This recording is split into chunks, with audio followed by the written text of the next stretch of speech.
एक इंसान है, तुम्हारी ज़िंदगी का हिस्सा, शायद बचपन का दोस्त जिसके साथ तुमने सालों की यादें बनाई हैं, शायद वो फैमिली मेम्बर जिससे तुम सब कुछ शेयर करते थे, शायद वो कॉलीग जिसके साथ तुमने कंधे से कंधा मिलाकर काम किया। वो इंसान तुम्हारी ज़िंदगी में था, पूरी तरह था, हंसता था, बात करता था, तुम्हारे साथ होता था। और फिर एक दिन बिना किसी वार्निंग के, बिना किसी लड़ाई के, बिना एक भी आखिरी बात के वो बस गायब हो गया। फ़ोन उठाना बंद, मैसेजेस का जवाब बंद, सोशल मीडिया पर ब्लॉक। और तुम वहीं खड़े रह गए, हैरान, कंफ्यूज्ड, खुद से ये सवाल पूछते हुए कि आखिर हुआ क्या, मैंने क्या किया, कहाँ गलती हुई, या वो इंसान बस ऐसा ही था। लेकिन आज मैं तुम्हें उस सवाल का जवाब देने वाला हूँ जो शायद तुमने कभी किसी से नहीं सुना, क्योंकि जो लोग सबको कट ऑफ करते हैं उनकी साइकोलॉजी बहुत लेयर्ड है, बहुत कॉम्प्लेक्स है। और आज हम उन लेयर्स को एक एक करके खोलेंगे। 10 बातें हैं जो मैं तुम्हें बताने वाला हूँ, और मैं गारंटी करता हूँ कि इनमें से कम एक बात ऐसी होगी जो तुम्हें किसी को या ख़ुद को पहली बार सच में समझने में मदद करेगी। तो शुरू करते हैं। पहली बात, जो लोग सबको कट ऑफ करते हैं वो अचानक नहीं करते। तुम्हें लगता है कि यह अचानक हुआ, एक झटके में, कल तक सब ठीक था और आज वो गायब हो गया। लेकिन उनके पर्सपेक्टिव से ये डिसीजन महीनों पहले, कभी कभी सालों पहले शुरू हो चुका था, बस तुम्हें दिखा नहीं। साइकोलॉजी में इसे कहते हैं इमोशनल विथड्रॉवल। ये वो प्रोसेस है जब कोई इंसान फिज़िकली तो प्रेजेंट रहता है, लेकिन इमोशनली वो उस रिलेशनशिप से पहले ही निकल चुका होता है। वो तुम्हारे साथ बैठता है, बात करता है, शायद हंसता भी है, लेकिन अंदर से वो पहले ही जा चुका होता है। जैसे एक दुकान जो बंद होने वाली हो, लेकिन उसका शटर अभी तक खुला है। ऊपर से सब नॉर्मल लगता है, लेकिन अंदर से सब समेटा जा चुका है। और इस प्रोसेस में कुछ चीज़ें होती हैं जो हम सब नोटिस नहीं कर पाते। उनके रिस्पॉन्सेस छोटे होते जाते हैं। पहले वो घंटों बात करते थे, फिर जवाब आने लगे बस 1-2 लाइंस के, फिर सयर ऑफ इमोजीज, फिर बस हाँ और ठीक है। तुमने सोचा बिज़ी होंगे, लेकिन वो एक्चुअली डिसएंगेज हो रहे थे। वो खुद इनिशिएटिंग बंद कर देते हैं। पहले वो खुद कॉल करते थे, प्लान्स बनाते थे, पूछते थे कैसे हो। और फिर एक दिन तुमने नोटिस किया कि पिछले कई हफ्तों से सिर्फ तुम ही रीच आउट कर रहे हो। ये कोइंसिडेंस नहीं था, ये एक पैटर्न था। और सबसे सटल साइन जो है वो ये है कि वो अपनी पर्सनल लाइफ शेयर करना बंद कर देते हैं। तुम उनसे पूछते हो कैसे हो, वो कहते हैं ठीक हूँ। तुम पूछते हो क्या हो रहा है ज़िंदगी में, वो कहते हैं कुछ खास नहीं। लेकिन अंदर एक पूरी दुनिया चल रही होती है जो वो तुम्हें दिखाना बंद कर चुके हैं। ये सब क्यों होता है? क्योंकि ये लोग कन्फ्रंटेशन से बचते हैं। ये डायरेक्टली नहीं कह सकते कि मुझे तकलीफ़ हो रही है, मुझे कुछ ठीक नहीं लग रहा। इसलिए वो स्लोली, क्वाइटली, बिना किसी को बताए खुद को विदड्रॉ करने लगते हैं। और जब तक तुम्हें समझ आता है कि कुछ गलत है, वो अपना डिसीजन ले चुके होते हैं। इसलिए अगर तुम किसी ऐसे इंसान की ज़िंदगी में हो जो ये साइंस दे रहा है, तो अलर्ट हो जाओ, क्योंकि वो साइंस तुम्हें एक चांस दे रहे हैं। एक चांस कि तुम पूछो, तुम समझो, तुम वो कॉन्वर्सेशन करो जो शायद उस रिलेशनशिप को बचा सके। दूसरी बात, जो लोग सबको कट ऑफ करते हैं उनमें एक बहुत स्पेसिफिक पैटर्न होता है जो रिलेशनशिप्स में दिखता है। और ये पैटर्न तब तक समझ नहीं आता जब तक तुम उनकी पूरी हिस्ट्री नहीं देखते। ये लोग रिलेशनशिप्स में एक इनविजिबल स्टैंडर्ड लेकर चलते हैं, एक ऐसा स्टैंडर्ड जो उन्होंने कभी किसी को क्लियरली बताया नहीं, जो शायद उन्होंने खुद को भी एग्जैक्टली डिफाइन नहीं किया, लेकिन वो स्टैंडर्ड एग्जिस्ट करता है। और जब कोई उसे क्रॉस करता है, चाहे जानबूझकर हो या बिल्कुल अनजाने में, तो उनके लिए वो रिलेशनशिप मेंटली ख़त्म हो जाती है। साइकोलॉजी में इसे कहते हैं रिजिड रिलेशनल एक्सपेक्टेशंस। ये परफेक्शनिज्म का एक फॉर्म है जो रिलेशनशिप्स पर अप्लाई होता है। ये लोग अपने मन में एक पिक्चर बनाकर चलते हैं कि एक जेन्युइन फ्रेंड ऐसा होता है, एक रियल रिलेशनशिप ऐसी होती है। और जब एक्चुअल रियलिटी उस पिक्चर से मेल नहीं खाती, तो वो उस रियलिटी को रिजेक्ट कर देते हैं। लेकिन यहाँ एक बहुत इम्पॉर्टेंट बात है जो अक्सर मिस हो जाती है। ये रिजिडिटी वीकनेस से नहीं आती, ये नहीं आती किसी सेल्फिश जगह से, ये आती है एक बहुत गहरी और पुरानी डिसअपॉइंटमेंट से। इन लोगों ने रिलेशनशिप्स में बहुत इन्वेस्ट किया होता है, बहुत ट्रस्ट किया होता है, बहुत उम्मीद रखी होती है, और जब वो उम्मीद बार बार टूटती है तो वो अपने आप से एक साइलेंट प्रॉमिस करते हैं, एक प्रॉमिस कि अब ऐसा नहीं होगा, अब मैं इतना नहीं दूंगा, अब मैं इतना एक्सपेक्ट नहीं करूंगा। और वो प्रॉमिस धीरे धीरे उनके अंदर एक वॉल बन जाती है। इसीलिए तुम नोटिस करोगे कि जब ये लोग किसी को छोड़ते हैं तो बहुत फाइनलिटी के साथ छोड़ते हैं। कोई मे बी नहीं, कोई लेट्स सी नहीं, कोई एक और चांस नहीं, एक बार डिसीजन हो गया तो हो गया।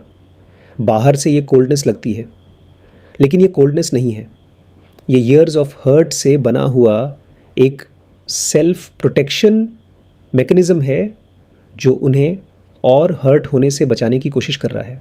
तीसरी बात, अब हम उस एक्चुअल ट्रिगर की बात करते हैं जो इस पूरे प्रोसेस को सेट ऑफ करता है, और ये शायद वो इंसाइट है जो तुम्हें सबसे ज़्यादा चौंकाएगी। तुम सोचते हो कि जो आखिरी इंसिडेंट हुआ, जो आखिरी बात हुई, वही वजह थी, वही वो मोमेंट था जब सब खत्म हुआ, लेकिन वो वजह नहीं थी, वो बस आखिरी स्ट्रॉ था, उस ऊंट की पीठ पर आखिरी तिनका जो पीठ तोड़ देता है। असली वेट तो पहले से जमा हो रहा था। इन लोगों की ज़िंदगी में कुछ मोमेंट्स होते हैं जो बाहर से बिल्कुल छोटे दिखते हैं, लेकिन उनके लिए बहुत बड़े होते हैं। कोई बात जो किसी ने कैजुअली कह दी और उन्हें लगा कि तुमने मुझे जेन्युइनली देखा ही नहीं, या कोई सिचुएशन जहां उन्होंने हेल्प मांगी और उन्हें डिसमिस किया गया, जहां उनकी बात को सीरियसली नहीं लिया गया, या वो मोमेंट जहां उन्होंने खुद को वल्नरेबल किया, अपनी कोई तकलीफ़ शेयर की और उसका मजाक बनाया गया या उसे इग्नोर किया गया। ये मोमेंट्स उनके लिए कन्फर्मेशंस होते हैं। एक कन्फर्मेशन कि मेरा डर सही था, कि लोग ट्रस्टवर्दी नहीं होते, कि अगर मैं जेन्युइनली खुद को दिखाऊं तो हर्ट किया जाऊंगा। और जब इनफ कन्फर्मेशंस जमा हो जाती हैं तो एक दिन कोई एक छोटी सी बात होती है और वो बस हो जाता है, वो ब्लॉक कर देते हैं, वो गायब हो जाते हैं। इसलिए अगर किसी ने तुम्हें सडनली कट ऑफ किया है और तुम सोच रहे हो कि ऐसा क्या हुआ, तो शायद जवाब वो आखिरी इंसिडेंट नहीं है, जवाब उन छोटे छोटे मोमेंट्स में है जो तुमने नोटिस ही नहीं किए, जब तुमने उन्हें डिसमिस किया, जब तुम उनके लिए अवेलेबल नहीं थे, जब उन्हें सबसे ज़्यादा ज़रूरत थी, जब तुमने उनकी वल्नरेबिलिटी को लाइटली लिया। ये रियलाइजेशन अनकंफर्टेबल है, लेकिन यही सच है। चौथी बात, जो लोग सबको कट ऑफ करते हैं उनमें एक बहुत इंटरेस्टिंग क्वालिटी होती है जो बाहर से नहीं दिखती। ये लोग बेहद ऑब्जर्वेंट होते हैं, हर बात नोटिस करते हैं, हर डिटेल याद रखते हैं। जब तुम उनसे बात करते हो तो वो सुन रहे होते हैं, सच में सुन रहे होते हैं। तुमने 3 महीने पहले जो कहा था वो उन्हें याद है। तुमने किस टोन में कहा था वो भी याद है। तुमने क्या प्रॉमिस किया था और निभाया या नहीं वो भी याद है। और ये मेमोरी सिर्फ तुम्हारे बारे में नहीं है, ये हर उस इंसान के बारे में है जो उनकी ज़िंदगी में है। साइकोलॉजी में इसे कहते हैं हाइपर विजिलेंस। ये एक ऐसी स्टेट है जहाँ इंसान का नर्वस सिस्टम हर सिग्नल को बहुत क्लोजली मॉनिटर करता रहता है, हर बात का एनालिसिस होता है, हर एक्शन के पीछे का इंटेंशन ढूंढा जाता है।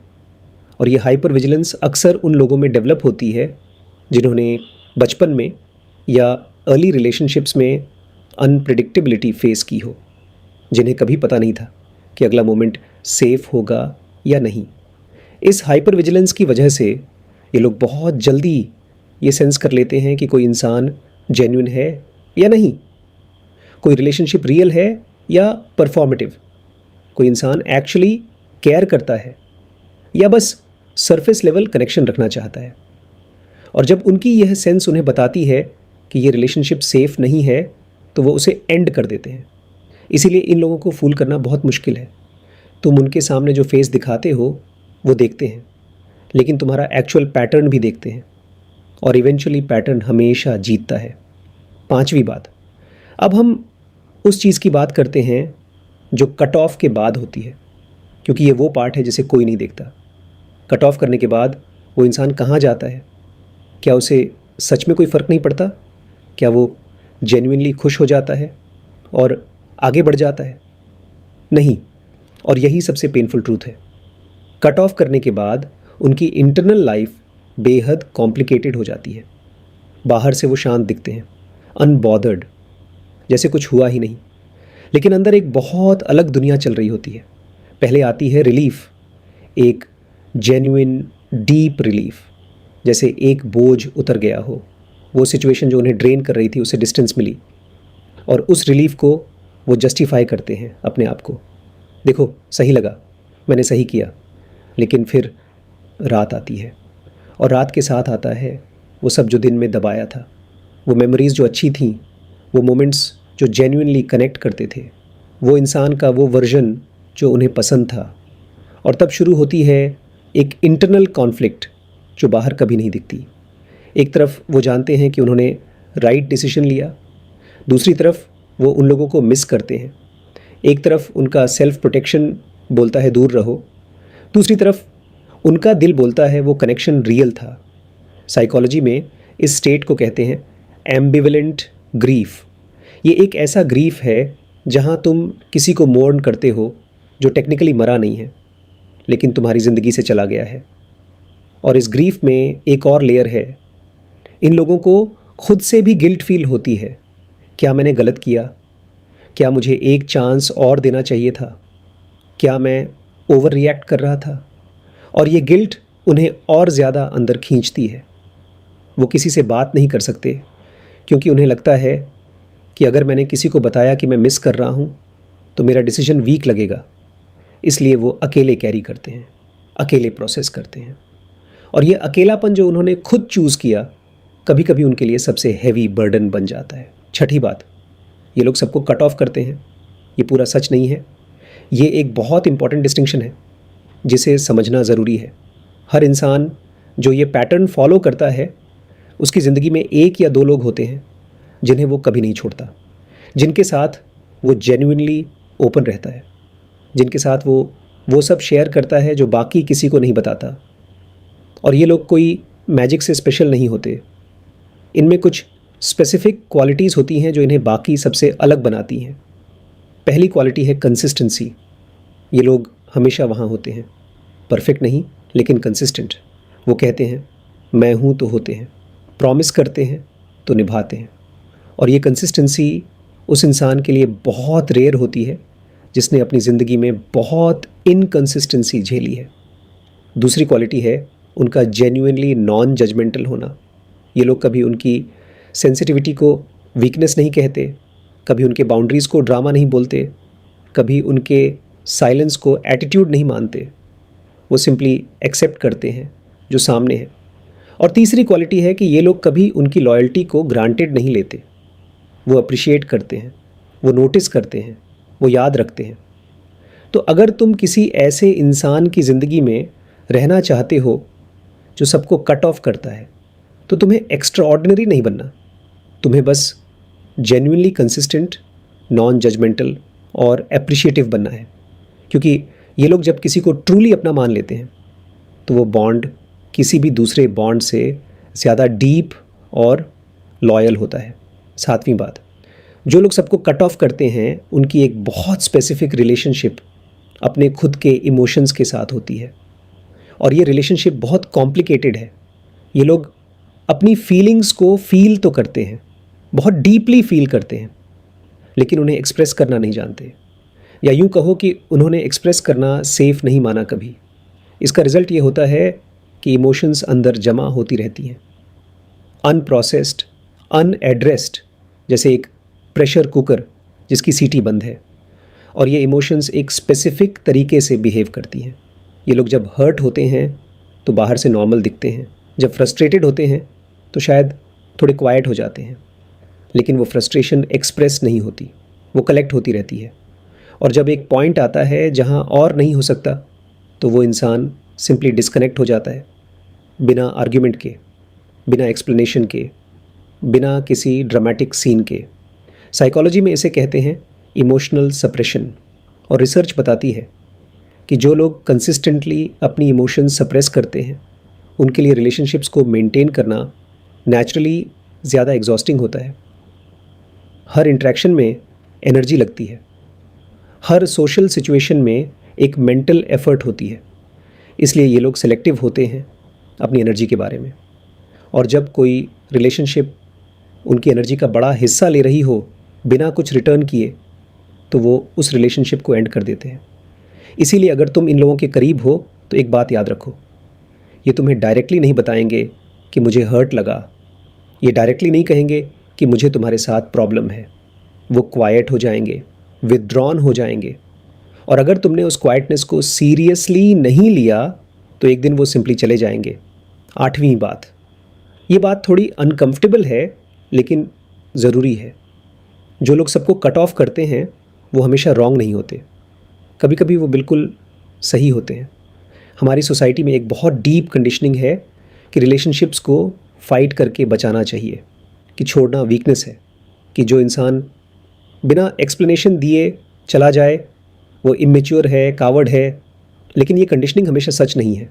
कुछ रिलेशनशिप्स जेन्युइनली टॉक्सिक होती हैं, कुछ लोग जेन्युइनली हार्मफुल होते हैं, कुछ डायनामिक्स जेन्युइनली ऐसी होती हैं जहाँ रहना उस इंसान को मेंटली और इमोशनली डैमेज कर रहा होता है, और उस सिचुएशन में कट ऑफ करना सबसे मैच्योर डिसीजन हो सकता है। और जो लोग ये डिसीजन लेते हैं वो अक्सर ये इसलिए नहीं करते क्योंकि वो वीक हैं या बात करने से डरते हैं, वो इसलिए करते हैं क्योंकि उन्होंने बात की है, बहुत बार की है, उन्होंने एक्सप्लेन किया है, उन्होंने चांसेस दिए हैं, उन्होंने माफ़ किया है और कुछ नहीं बदला। तो उन्होंने वो किया जो सबसे सेंसिबल था, वो चले गए। और सभी कभी बिना कुछ कहे चले जाना सबसे लाउड आंसर होता है। ये इमेच्योरिटी नहीं है, ये एक डीप अंडरस्टैंडिंग है कि हर कॉन्वर्सेशन वर्थ हैविंग नहीं है, हर रिलेशनशिप वर्थ सेविंग नहीं है, और हर इंसान हर एक्सप्लेनेशन का हकदार नहीं है। 9वीं बात, अब मैं तुमसे एक बात पूछना चाहता हूँ। अगर तुमने कभी किसी को कट ऑफ किया है या किसी ने तुम्हें, तो ये सवाल तुम्हारे लिए है, क्या तुमने कभी नोटिस किया है कि ये पैटर्न अपने आप रिपीट होता रहता है, कि वो इंसान एक रिलेशनशिप छोड़ता है, फिर दूसरी में जाता है, फिर वहाँ भी यही होता है? ये साइकिल क्यों बनती है? इसका जवाब है एक कॉन्सेप्ट जिसे साइकोलॉजी में कहते हैं रेपिटिशन कंपल्शन। ये वो अनकॉन्शियस टेंडेंसी है जिसमें इंसान बार बार वही सिचुएशंस रिक्रिएट करता है जो उसके लिए फेमिलियर है, चाहे वो सिचुएशंस पेनफुल ही क्यों ना हो। ये स्ट्रेंज लगता है, कोई पेनफुल सिचुएशन को क्यों रिपीट करेगा, लेकिन ये कॉन्शियस चॉइस नहीं होती, ये एक डीप साइकोलॉजिकल पैटर्न होता है। जो लोग कट ऑफ करते हैं वो ऑफ्टन ऐसी रिलेशनशिप्स में जाते हैं जहाँ एक फेमिलियर डायनामिक होती है, एक डायनामिक जो उन्हें इवेंचुअली हर्ट करती है, और जब हर्ट होती है तो वो कट ऑफ करते हैं, और फिर कुछ टाइम बाद वो किसी नए इंसान से मिलते हैं और वही डायनामिक शुरू होती है। ये साइकिल तब तक चलती है जब तक कि कोई उसे कॉन्शियसली ब्रेक ना करे। इस साइकिल को ब्रेक करने का एक ही तरीका है, सेल्फ अवेयरनेस। ये समझना कि मैं किस पैटर्न में हूँ, मैं किस टाइप के लोगों को अट्रैक्ट कर रहा हूँ और क्यों, मेरे ट्रिगर्स क्या हैं, और जब मुझे भागने का मन होता है तो उस मोमेंट में क्या हो रहा है मेरे अंदर। ये अवेयरनेस आसान नहीं है, ये काम है, लेकिन यही वो काम है जो जेन्युइनली कुछ बदलता है। 10वीं बात, और ये सबसे इम्पॉर्टेंट है, जो लोग सबको कट ऑफ करते हैं उनके अंदर एक बहुत डीप लॉन्गिंग होती है जो वो कभी ओपनली नहीं कहते। वो लॉन्गिंग ये है कि काश कोई होता जो मेरे जाने के बाद भी आता, काश कोई होता जो मुझे समझता बिना मेरे एक्सप्लेन किए, काश कोई होता जो मेरे साइलेंस को रिजेक्शन नहीं मानता बल्कि उसमें भी मेरे साथ रहता। ये लॉन्गिंग इसलिए नहीं कहते क्योंकि उन्हें लगता है कि अगर उन्होंने ये कहा तो वो वल्नरेबल हो जाएंगे, और वल्नरेबिलिटी उनके लिए बहुत रिस्की है, क्योंकि जब भी उन्होंने पहले वल्नरेबिलिटी दिखाई उन्हें हर्ट किया गया। इसलिए वो उस लॉन्गिंग को अंदर ही रखते हैं और उस लॉन्गिंग के साथ जीते हैं अकेले। लेकिन यहाँ एक बहुत इंपॉर्टेंट ट्रूथ है, ये लॉन्गिंग उनकी स्ट्रेंथ है, वीकनेस नहीं। ये लॉन्गिंग बताती है कि वो अभी भी केयर करते हैं, अभी भी कनेक्ट करना चाहते हैं, अभी भी बिलीव करते हैं कि कहीं कोई सेफ़ रिलेशनशिप एग्जिस्ट करती है। वो बस वो रिलेशनशिप ढूंढ रहे हैं, गलत तरीके से शायद, पेनफुल तरीके से शायद, लेकिन ढूंढ रहे हैं। और अगर तुम वो इंसान हो जो खुद ये पैटर्न लाइव कर रहा है, तो मैं तुमसे सीधे बात करना चाहता हूँ। तुम्हारा दर्द रियल है, तुम्हारी बाउंड्रीज़ वैलिड हैं और तुम्हारे डिसीजंस जो तुमने अपनी प्रोटेक्शन के लिए लिए वो समझ में आते हैं। लेकिन एक सवाल है, क्या तुम सच में पीस में हो या तुमने पीस को लोनलीनेस से रिप्लेस कर दिया है? क्योंकि कभी कभी हम इतने अच्छे हो जाते हैं खुद को प्रोटेक्ट करने में कि हम जेन्युइनली अच्छी चीज़ों को भी आने से रोक देते हैं। हम इतने केयरफुल हो जाते हैं कि हम सेफ़ हो जाते हैं, लेकिन वो सेफ़ जगह एक प्रिजन भी बन सकती है। अगर तुम जेन्युइनली अपने इन पैटर्न्स को समझना चाहते हो, अगर तुम ये जानना चाहते हो कि ये साइकिल कहाँ से आ रही है और इसे कैसे ब्रेक किया जाए, तो मोटिवेशनल इंटरव्यूइंग एक बहुत पावरफुल टूल है। ये थेरेपी नहीं है, ये एक स्ट्रक्चर्ड कॉन्वर्सेशन है जो तुम्हें तुम्हारे अपने आंसर्स ढूंढने में हेल्प करती है, बिना किसी जजमेंट के, बिना किसी प्रेशर के, सिर्फ तुम्हारी अपनी क्लैरिटी के लिए। अगर तुम इसके बारे में जानना चाहते हो तो ये व्हाट्सएप नंबर है, इस पर मैसेज करके आप जानकारी ले सकते हैं। और अगर तुम वो इंसान हो जिसे किसी ने कट ऑफ किया है, तो तुम्हारे लिए भी कुछ बातें हैं। उनका जाना तुम्हारी वर्थ नहीं डिफ़ाइन करता। उनका साइलेंस उनके पेन की भाषा है, तुम्हारी फेलियर नहीं। क्लोजर हमेशा दूसरे इंसान से नहीं मिलती। कभी कभी क्लोजर खुद से मिलती है जब तुम ये एक्सेप्ट कर लेते हो कि कुछ सवालों के जवाब नहीं आएंगे और तुम फिर भी ठीक रहोगे। उनके जाने का दर्द रियल है, उसे फील करो, उसे प्रोसेस करो, लेकिन उसे अपनी पूरी स्टोरी मत बनने दो, क्योंकि तुम्हारी स्टोरी सिर्फ उन लोगों से नहीं बनती जो रहे। तुम्हारी स्टोरी उससे भी बनती है जो तुमने उनके जाने के बाद किया। इस वीडियो को उन लोगों के साथ शेयर करो जिन्हें इसकी ज़रूरत है। और नीचे कमेंट्स में बताओ, क्या तुमने कभी किसी को कट ऑफ किया है या किसी ने तुम्हें, और उस एक्सपीरियंस ने तुम्हारी ज़िंदगी को कैसे बदला? क्योंकि कभी कभी सबसे बड़ी हीलिंग यही होती है कि तुम जानो कि तुम अकेले नहीं हो। मिलते हैं अगली वीडियो में। ठीक है।